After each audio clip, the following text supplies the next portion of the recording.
Donc, mon nom est Kim Grenier. Je suis présidente du conseil d'administration du RIAPAS.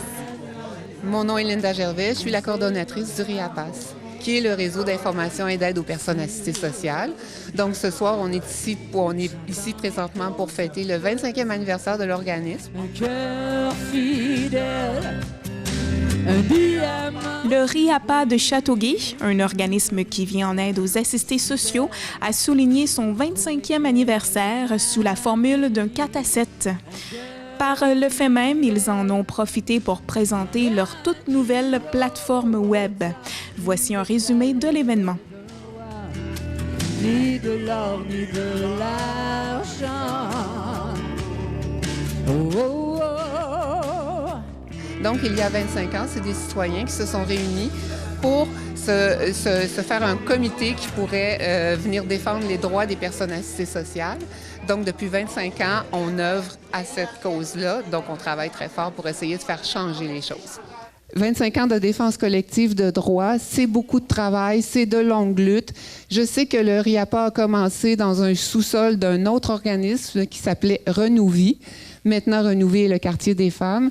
Quand Renouvie a déménagé au 71 principal, le RIAPAS a suivi aussi. Donc, on est là, je ne sais pas depuis combien de temps, mais on est sur la rue principale, on accueille les gens, on espère être là encore longtemps. Si le RIAPAS fonctionne encore, c'est grâce aux gens du conseil d'administration, parce qu'on est un organisme d'action communautaire autonome. En fait, on m'a dit que ça avait commencé dans une cuisine avec des organisateurs communautaires qui voulaient vraiment faire une différence pour les gens. Et les luttes étaient hyper importantes à cette époque-là.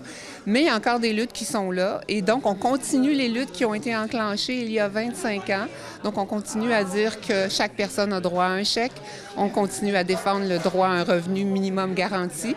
Donc, et on continue à vraiment défendre les personnes parce qu'il faut arrêter les catégories à l'aide sociale. Parce que quand on doit choisir entre se nourrir et se loger parce qu'on est considéré comme apte au travail, on ne peut pas avancer en tant que personne dans la société. On est super heureux aussi parce que cette année, on a enfin réussi à avoir une subvention augmentée qui va me permettre d'engager quelqu'un pour m'aider. C'est un organisme à but non lucratif. On fonctionne aussi avec un conseil d'administration. On a notre coordonnatrice Linda là, qui fait un travail merveilleux. Notre seule employée, c'est elle là, qui coordonne vraiment tout de A à Z. Elle est appuyée par son CA, certainement, mais on essaie là, de l'aider dans ses luttes, de la guider également là, pour tout ce qui en est pour l'aide là, aux personnes assistées sociales. Cette année, c'est une année particulière parce qu'en fait, c'est un 25e, mais c'est le début d'une autre façon de fonctionner. Donc, on va pouvoir faire de nouvelles choses, continuer à faire de la défense des droits des personnes. On va avoir quelqu'un pour intervenir auprès des personnes, puis moi, je vais pouvoir continuer mon travail qui est la concertation, qui est d'aller sur les tables, qui est essayer de faire changement pour les droits collectifs.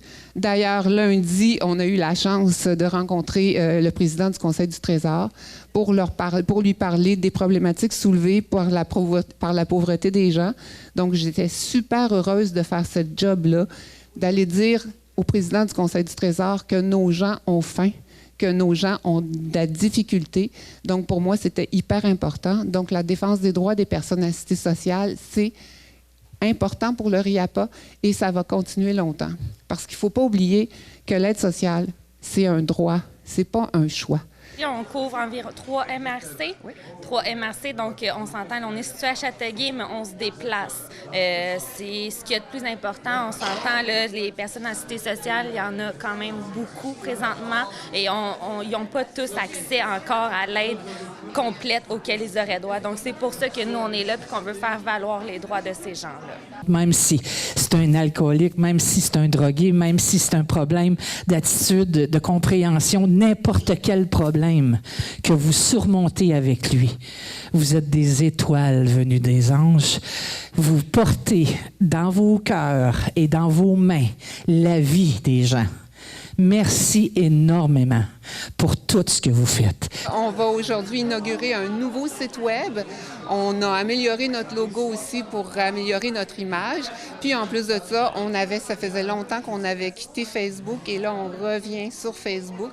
En fait, c'est l'année des communications pour le RIAPA parce qu'on se rend compte qu'on a des messages importants à transmettre puis que c'est la meilleure voie pour le faire. Donc, c'est ce qu'on vient célébrer aujourd'hui, c'est les actions du RIAPA.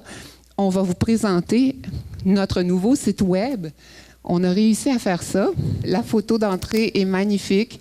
On a réussi vraiment à avoir une photo qui nous représentait. Donc, notre nouveau slogan, c'est vraiment « Au cœur de nos actions, vos droits ». Donc, le RIAPA travaille vraiment avec beaucoup de cœur parce que c'est ce qui manque dans les institutions du gouvernement. Donc, on essaye de faire la différence. Toute personne dans le besoin a droit, pour elle et sa famille, à des mesures d'assistance financière et à des mesures sociales prévues par la loi, susceptibles de lui assurer un niveau de vie décent. C'est l'article 45 de la Charte des droits et libertés de la personne. C'est ce qu'on prend, c'est ce qui est important et on va continuer à le faire. Moi, ce que je trouve important de dire, c'est que les personnes assistées sociales exercent un droit, ce n'est pas un choix. Et aujourd'hui, ce qu'on fait, c'est qu'on souligne toutes les luttes qu'on a faites jusqu'à maintenant et ça va continuer encore parce que l'aide sociale, ça reste toujours un droit et il y a encore beaucoup de choses à faire parce que nos personnes qui sont à l'aide sociale n'ont que la moitié de ce qu'il faut pour vivre, c'est-à-dire se loger, se nourrir et se vêtir. Donc, on a encore plein de gens qui doivent aller dans les banques alimentaires pour manger. Donc, on veut faire changer les choses, donc on continue la lutte.